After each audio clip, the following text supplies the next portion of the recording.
just said, maybe not the best time. This isn't the best place for you. She said she had some personal issues. I'm like, I don't know what. But my question is, how do you pay your bills?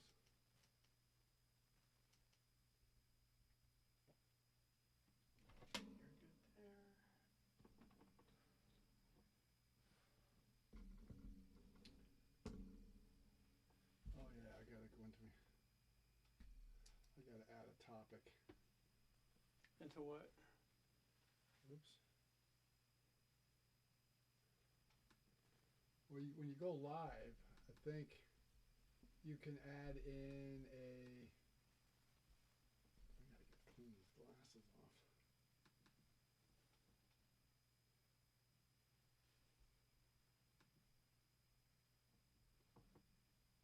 So we are streaming live. Well, I haven't gone live yet. No, we're on Facebook, Twitch. Okay.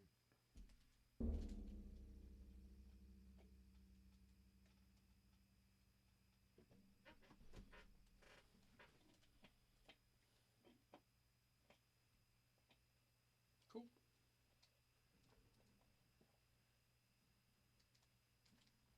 Oh wait, that's you. This is.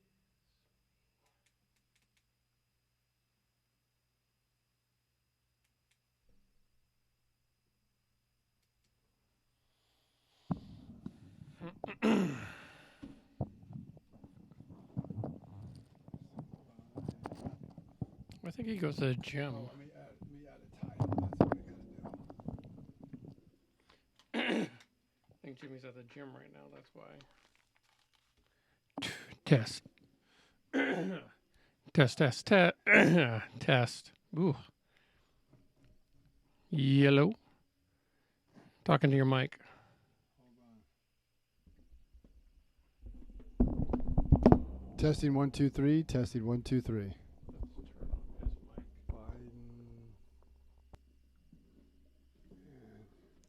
Inflation. See, I wish Ray was coming in because we could have talked about that ghost gun bullshit. Okay, there we go. Well, I'm going to check before we start. I want to make sure we're running on all 5 cylinders. Are you live on TikTok yet? Not yet. We'll go live and then... I want to make sure we're ready to go. We are ready to go here in a second. Hold on. Okay, so I'll go live. Can you hear me? Yeah, I can hear you. Okay, so I'm going to go live right now. Oh. Another test. Testing 1 2 3. Testing 1 2 3. Okay. Go live. Lower me. Yeah. Give them a quick update. I'm going live right now. Oh, okay. Hey everybody, this is John at Ubaldi Reports. We're just getting ready to go live on all our different streaming platforms. And tonight we're going to talk what's big in the news, and that's inflation. Inflation skyrocketed yesterday and today, with the numbers coming out by the Labor Department show that the consumer price index went up 8.5% in March. And then the producer price index jumped to 11.2% for March as well. And this is at a 40-year high, and it's been at the highest level it's basically for the producer price ever recorded. So it's hurting a lot of Americans, and that's what we're going to talk about tonight. So if you have any questions, chime in, or at least type your questions in, and we'll try to get them answered, and we'll go from there. So we're just moments away from really going live. So Tell them if they got any questions, put it in the chat. yeah, if you have any questions, put it into the chat, and we'll answer those questions. So let me see where my co-host Joe is, because he's got the computer guru, and see if he's ready. You all set, Joe? Yeah, I just got to check one more thing. Yeah, we're just checking one thing just to make sure everything is up copacetic, and away we go. So, I mean, and also let me know what you're feeling. If you're feeling the effects of inflation through higher grocery prices, rent, gas prices, if you commute to work, or have you altered your spending because of inflation? All right, we got 6 people on. Okay, so let's get hit. All right, ready? And 3, 2. Hey everybody, this is John at Ubaldi Reports, providing fact, not fiction, as it relates to national and global issues. And with me is my good friend and fellow co-host, Joe Bitts. Joe is a retired combat Marine who was wounded in Iraq, and he provides good insight on the things that he sees, and I provide good insights on the things I see. But again, we provide fact, not fiction. We don't tell you how to think. We just provide the facts. What's going on, John? How's your week going so far? Well, so far it's been good. I've been working. I mean, I'll have the next 2 days off, which is the first 2 days off I'm going to have since I've been at the store, at the restaurant. So I'm tired. I'm going to sleep in tomorrow, hit the gym, and go from there. Easter's coming up. What are you going to do for Easter? Nothing much. I mean, I'll have to see, maybe do something with a friend. Wait, hold on. Do Mormons... Okay, this is a stupid question. Mormons celebrate Easter? Correct, we do. Okay. Where does it differ? Because, I always say you're more all-American than most people because Mormon is an American religion. Well, just so you know, the full name of the church is the Church of Jesus Christ of Latter-day Saints. Okay. So we celebrate the birth of the Savior Jesus Christ. We celebrate his resurrection. Everything about our church or about the LDS church centers around Jesus Christ. We believe he's our Lord and Savior. Every issue that we're going through, every problem, we can go through him to get resolution, to get help, and he's a conduit to our Father in heaven. Okay. So we believe in Jesus Christ. He's the total foundation of our faith. All right. That's kind of similar to what we, I guess, non-denominational. It was... Well, but I look at it this way. Everybody celebrates their faith differently. There's people who are I know people at work who are non-denominational. I went to a friend of mine's church a couple of Easters ago, and she had it was different. It was kind of like a rock band. There was a lot of singing, but she liked it and it worked for her. And I'm glad she had her belief in her faith. That's what she liked. And I'm like, and she said, well, this is not something you're used to. And he goes, doesn't matter what I'm used to. Yeah. If you like it and it provides a good message for you, then I'm accepting of your faith. Yeah, and I think that's kind of how it is normally, okay, there are people that usually take their faith or their religion and they like to cram it into other people's faces without them acknowledging it. And I see that kind of like, that's kind of gone, religion has gone a little bit more, what people are doing has gone more than just a religion. Now it's like, this is the way it is. This is how I believe it. So you need to believe the same thing, whether it's politics, whether it's religion, whether it's LGBT. Well, here's an example. We both were in the Marines. Yeah. I don't drink. And obviously the Marines, drinking seems to be a big part of the Marine Corps culture. Yeah. I was always the designated driver. I hated going to bars. Hated it. But I wanted to make sure my fellow Marines and even my junior Marines, they had a good time and they got home safe. And I even told them, my choice isn't to drink. I don't drink. Yeah. That's my choice. If you drink, that's your choice. Yeah. And the way I believe, I can only take care of myself. I'm not here to judge you. I don't know what's in your heart and mind. Only two people know that. God and his son, Jesus Christ. And they're the only two that judge you. Our Father in heaven, or God, judges you with their advocate being Jesus Christ. He knows what's in your heart and mind, not anybody on this planet. Does it seem like other people's opinion, or like it's actually no longer opinion for, like, I'm accepting of whatever political view you are. I mean, I have a few people that are not on the conservative. They're more of a, like, I would say not liberal, but more of like the moderate. More moderate leaning left. Okay. But, and they don't maybe necessarily agree with what what I think when it comes to politics, but also I'm not the one trying to invade in their political agenda. Well, I've got friends who are progressives, and we have our conversation. but we understand each other. We all base our political beliefs either from family, experience, maybe you've seen something, but we all come to a different resolution. I was on my radio show this morning, and we talked about Tip O'Neill, the former Democratic liberal from Massachusetts, who was Speaker of the House in the late 70s, early 80s, and Ronald Reagan, who was a diehard conservative. They both fought like banshees from 9 to 5. Soon as 5 o'clock hit, bam. Hey, Tip. Hey, Ron. Let's go over for some drinks. Wasn't it kind of like that coyote? Or it was like a Wile E. Coyote skit with the sheepdog. Yeah. And like it Ralph was, and Sam. Yeah, and it was like that the entire time. But as soon as they punched out, they were just like, "Cool, let's just hang out or something like that." Exactly. And when they passed tax reform in 1986.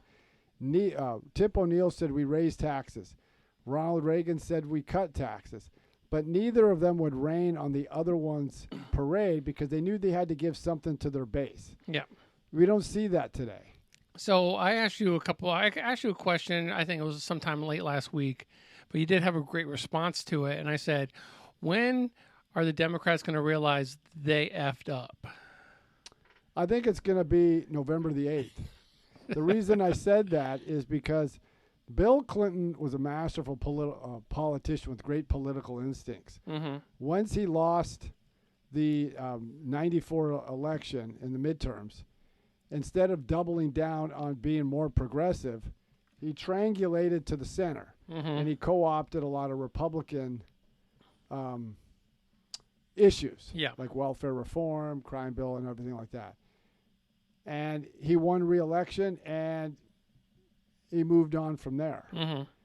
President Obama, when he lost the midterms in 2010, instead of recalibrating, maybe we were too liberal, let's go more to the moderate, he doubled down, and that's when he lost. Even though he won re-election for himself, it didn't translate to other Democrats across the country or in the Senate or in the Congress, and then he lost the Senate in 2014. Where are we going with 2024? Like, when that's the next spotlight. It's probably not going to be Biden in jumping into that next seat. He probably will. Well, what's going to happen is Trump coming into the arena. Should Trump even come into the arena? Are we going to get somebody else like DeSantis or somebody else that might be a better fit for that? That's kind of like a little bit political, but also a little bit of about America. That's the unknown. We don't know where this is all going to shake out because Glenn Youngkin won. He got the support of the Trump supporters, but he didn't openly embrace Donald Trump either. He just stuck to the issues. So at this point, we don't know. So we don't know on the Republican side if Donald Trump runs. If he doesn't run, the next number two that's very popular among the Republican base is Ron DeSantis, how he's governed Florida, how he handled the pandemic. Now, for the Democrats, that's going to be the problematic one. The Republicans have more of a deeper bench. Whether you agree with them or not, there's Mike Pompeo. Outside of Ron DeSantis, there's Mike Pompeo, there's Marco Rubio, there's Mike Pence, the former vice president. There's a couple of the governors. There's a couple of U.S. senators. They have a deeper bench. The problem with the Democrats is they're either old and white or young and progressive. So there's no in-between moderates. Because remember we asked that questions when we very first started this podcast, who could go toe-to-toe with Trump? And I said James Webb. And everybody's like, who's that? Well, he was a former Democratic senator from Virginia. He was a Reagan's Secretary of the Navy. He was a Navy Cross winner in the Marines during Vietnam. He's a family man. His son served in Iraq as an enlisted Marine. I'd vote Democrat on that one. He was very moderate on social issues, very moderate, fiscally conservative, very pragmatist when it came to foreign policy. But he couldn't get through the Democratic primary because they went too far to the left. So right now, and this will be even worse come 2022, if the Democrats lose in a big wave, they would have wiped out all the moderates. So then you're left with old white, young and progressive, and the progressive ideology is failing at every level. So they have a very weak bench. Their weakest bench, I would say, in generations. What about Kamala? Okay, in tongue in cheek on that, she should be the heir apparent, but because of her her duties as vice president and the way her actions are, she's not prepared. Mm-hmm. She is like overwhelmed at the job, and her staff is left in droves. You've got well over 12 or 13 senior staff members leaving her office, and then again, she's too tied to the Biden presidency. That's the problem with the Democrats in 2024. Mm-hmm. When they ran in 2020, it was them against the legacy and of Donald Trump. Donald Trump's policies, reputations, and policies. When they run in 2024, if it's not Biden, they're still tied to the Democratic policies. So the Republican would be running against somebody's policies, and they're not doing too well right now. Okay, so I guess positive, and depending on how you look at it, the housing market, the prices you think are inflated, or do you think it's just like a lack of supply of why the housing market is kind of just... It depends on what region you look at. I know in California the housing prices are extremely high because they have a severe shortage of housing. Okay. So they got high demand, short supply drives everything up. Now, so every region's differently. I talked to a friend who's in real estate in Florida, and they said we get a lot of people coming in from the Northeast. So if you sell your house, let's say in New York, I'm just throwing a number for easy math, and you sell it for $500,000, but the average or median price of a house, let's say, is $300,000, and you can come down with cash. And I know a friend at work, he and his wife are trying to buy a house, and they've been outbid by people just throwing cash. Yeah. Because they can sell their house, buy something here. So, and that's fueling what the initial part of this podcast was inflation. Well, I was going to get there. Okay. So, and with the housing, going up, there's also a few things that are kind of like trailing in behind that. But you mentioned inflation. When is it gonna maybe like even out?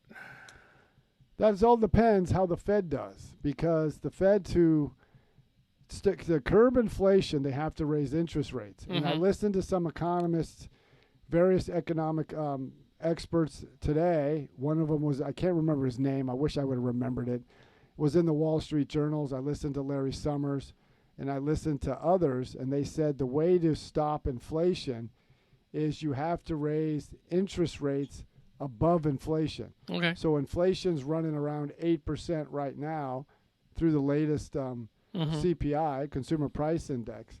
So if inflation is 8%, that means interest rates have to be above that into the 9 to 10% range. Are you kidding me? Because if you remember back, or not, wait, hold on.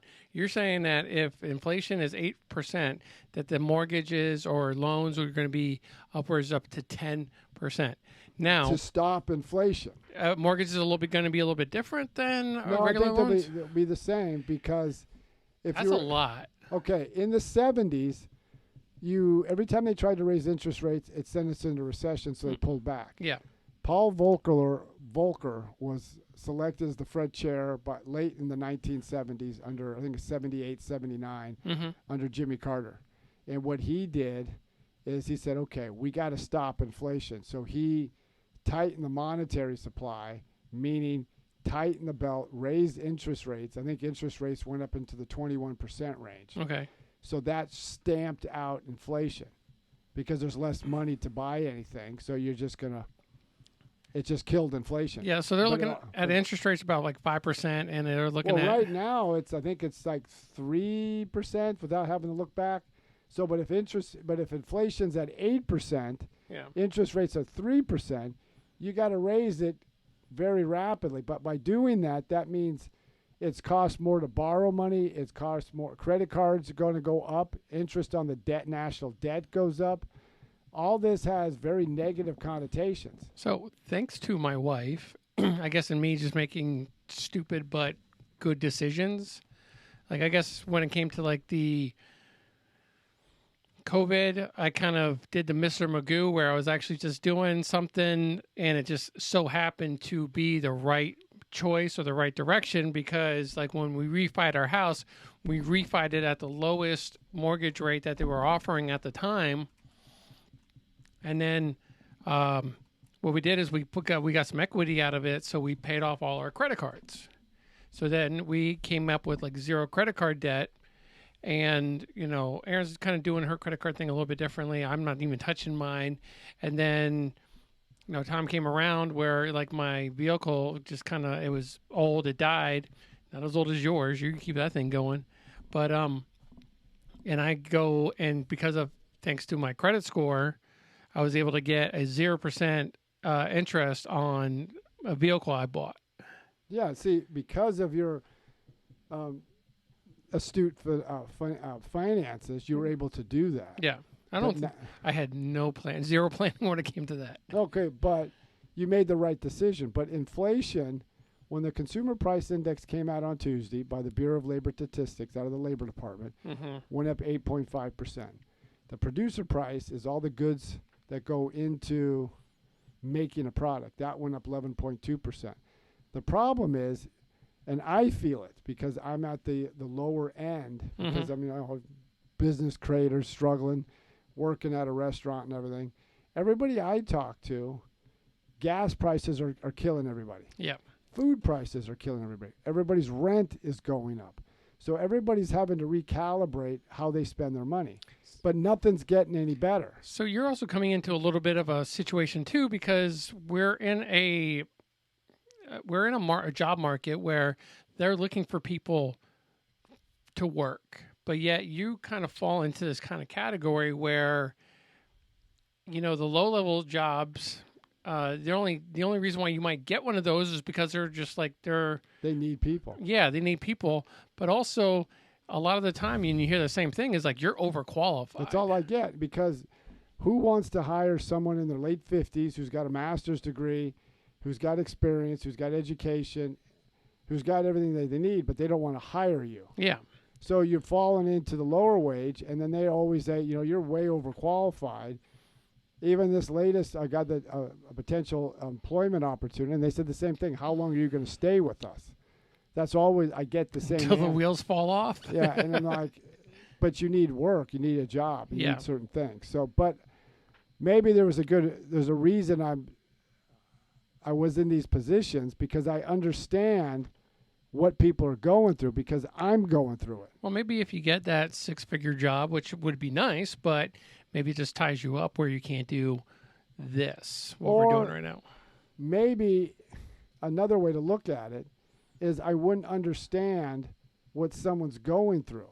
Because if you look at inflation, and Joe Biden or President Biden keeps saying that it's because of Russia's invasion of Ukraine. But last spring, like March, April of last year, he kept saying inflation is transitory. It's because, now part of the problem, he's right. Once they shut down the economy, then they reopened it.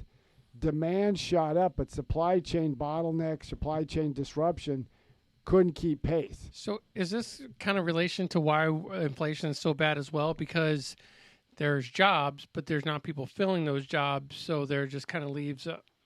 Well, the reason is that when companies are overinflating their wages just to retain people and to bring people on. But the point President Biden made was correct in this. When we shut down the economy, then we reopened it, demand shot up and supply couldn't keep pace.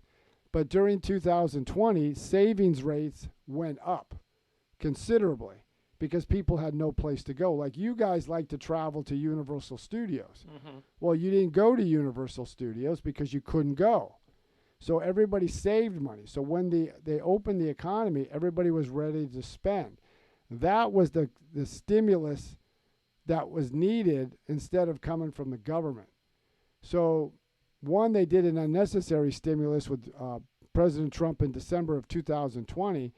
But the biggest one that was put on steroids was the American Rescue Plan. And Larry Summers, the former Treasury Secretary for Bill Clinton and former senior economic advisor for Barack Obama in his first term, what he had stated was, you don't need to do that. Just spend money trying to get the vaccine out to everybody, solve the supply chain disruption. They didn't do that. They just spent about $2 trillion, gave people more money, so they put more money into the economy, but there was nothing for you to buy because they haven't fixed the supply chain disruptions. And then the biggest thing they did, which factors into both the CPI and the producer price index, even though the producer price index doesn't include energy and food, is energy costs. They got rid of the Keystone XL pipeline. They stopped any leases or permitting on federal lands. They overregulated the energy sectors. They're trying to prevent the energy sector from getting capital they need to expand. So when you limit supply and the demand for that item goes up, high prices follow. But think about how many industries rely on energy. Mm-hmm. The store I work at, they pay $10,000 a month for energy costs. Yeah. And then every store, there's a Target right across the street. They have a sign saying we have to limit our electrical output because of costs. Yeah, they're also rationing out baby formula. Yeah. So then you've got farmers. Food costs have gone up, and this went up far faster. The war put it like icing on the cake, mm-hmm. but all these things were happening way before Russia decided to invade Ukraine. But the Biden administration seems to have like this perfect storm of everything is happening of effing up. Oh yeah. So I mean, is there any of this kind of like fall back on a previous administration? And maybe I can explain a minute. So, under Trump, everything was kind of bustling and everything was good and the economy was great and jobs this and low unemployment that. But they were saying, oh, it's because of what Obama did in the previous years that did that. Now, is there something where they can go back and say, well, the reason why the inflation is so high and gas is so high is because of the policies Trump put in place to where they are now? The only thing that Trump did was probably got it maybe moving a little bit. We don't know how it would play out because he didn't win the election. Mm-hmm. Was the second the stimulus they did in December of 2020. But all this happened in his final year in office. So we don't know how those policies, if they didn't do the American Rescue Plan, and if President Trump was president, would we have some of the supply chain disruptions? Well, I think we just don't know because hindsight's 20. You can't speculate what somebody would do. But if I could, I would think this. COVID is kind of just poof. I mean, I think there's maybe a city reinstated some mask mandates.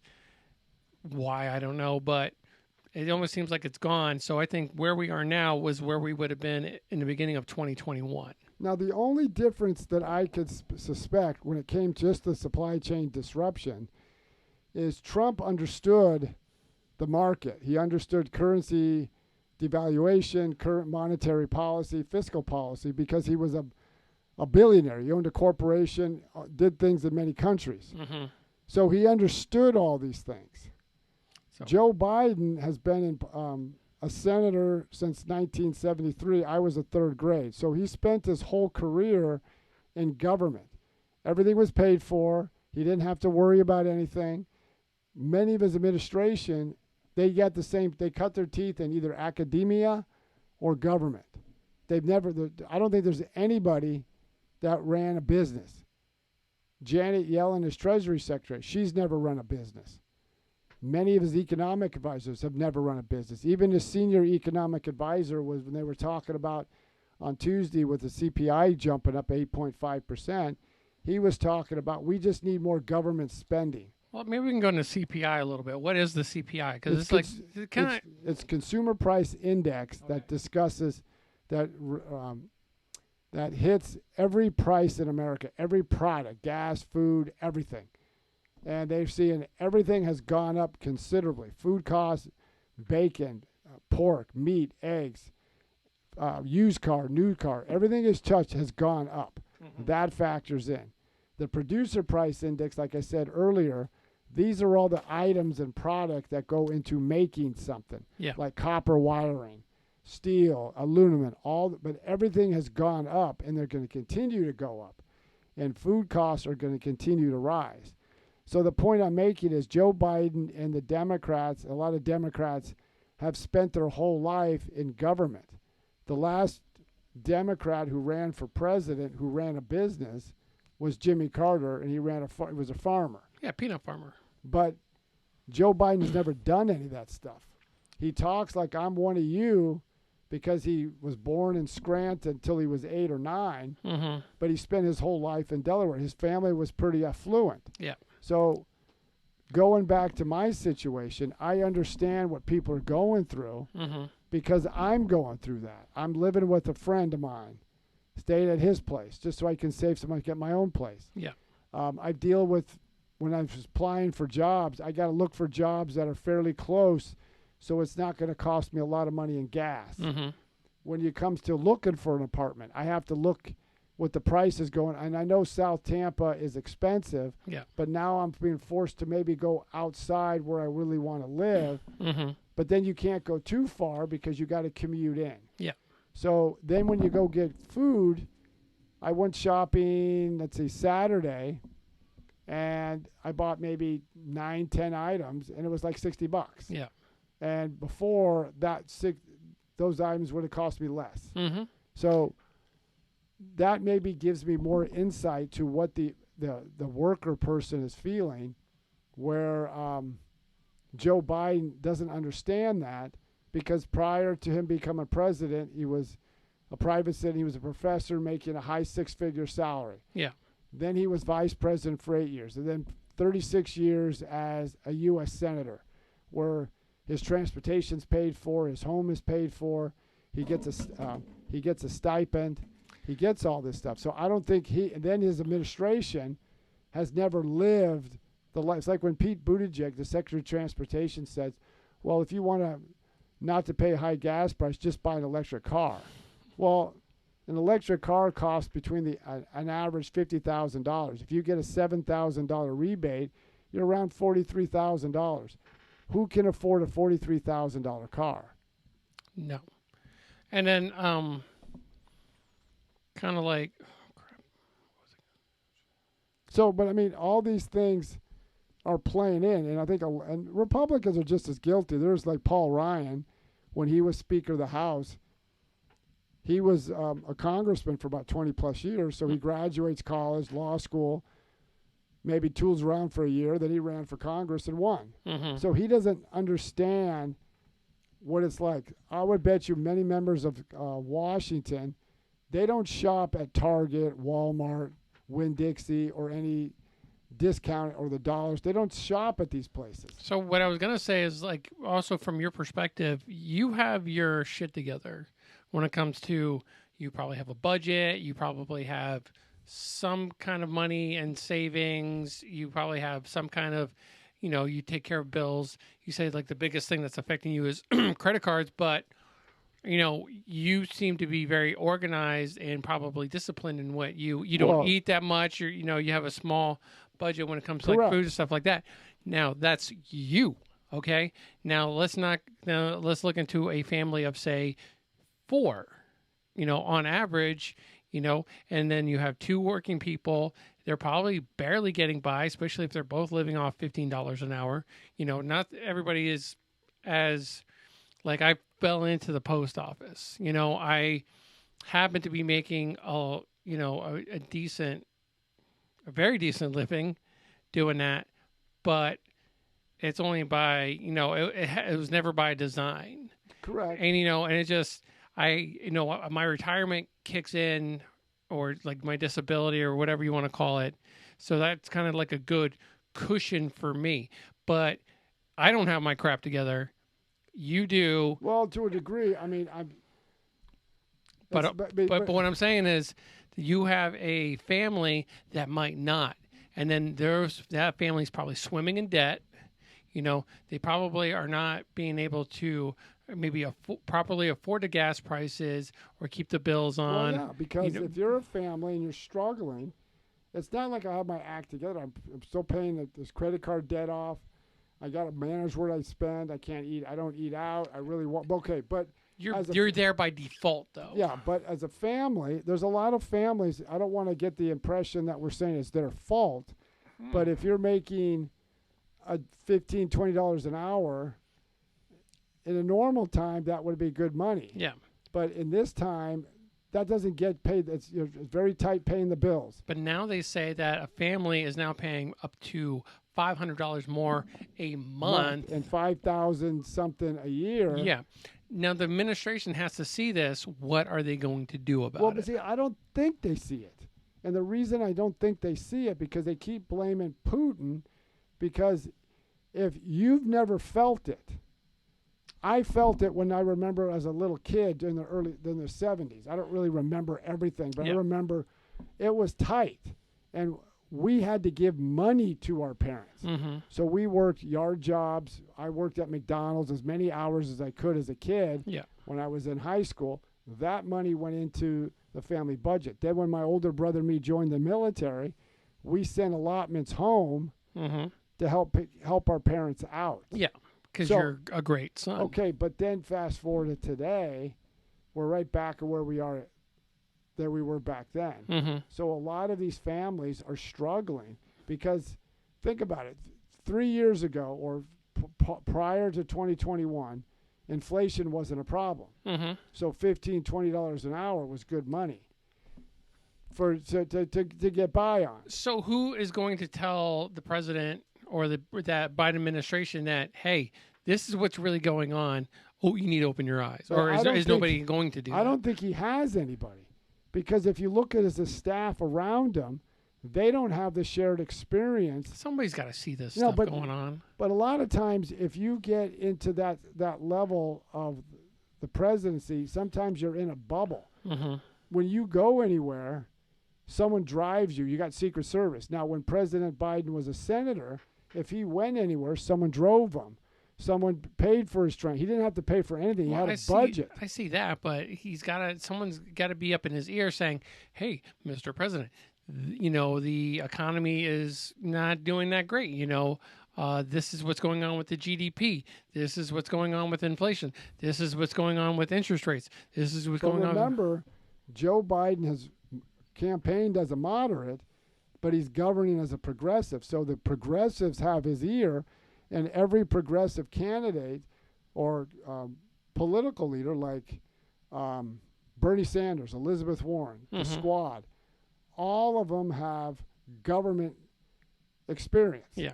They've never dealt anything out in the private sector, or if they were in the private sector, they were like working for a nonprofit about homeless issues or whatever. Mm-hmm. They weren't running a business. When you run a business and you've got to pay your salary, you got to pay this, you got to pay that. When you sign the front of the check instead of the back of the check, makes a world of difference. Like Ocasio-Cortez, she wants all these progressive policies, but the restaurant or bar or sports bar she worked at went broke. Mm-hmm. They went out of business because of higher rent, higher wages. They couldn't keep up, so they ran out of business. Yeah. So a lot of members of Congress and even the administration, take Janet Yellen, the Treasury Secretary. She's got a PhD. I said this wasn't going to be transitory, but she said otherwise, and she was proven wrong. And they're still proven wrong. They think more government spending is going to solve the problem. Yeah. And that's just going to make it work. And if you become a student of history, that's what happened in the 70s. Mm-hmm. And his tax and other policies are reminiscent of the mid-1930s, which gave us a second Great Depression, only to have World War II pull us out. Yeah. So, John, why don't you go ahead and tell them how they can get a hold of us? Well, you can get a hold of us by going to ubaldireports@gmail.com, ubaldireports@gmail.com, or you can go to, obviously on TikTok, you can go to Instagram, Twitter, Facebook, check us out there. Or if you go to YouTube, like or hit our subscribe button so we can get some traction on that. We would love to hear from you on this topic and other topics that we do every Wednesday at 7:30 in the evening Eastern Standard Time. And we know there's a few of you out there you listening, so please email John with some questions or some topics or something he can look into, so we can talk about it on the show. And we'd like to know, what are you facing in your region, state, city, or county? So until next time, keep listening to Ubaldi Reports.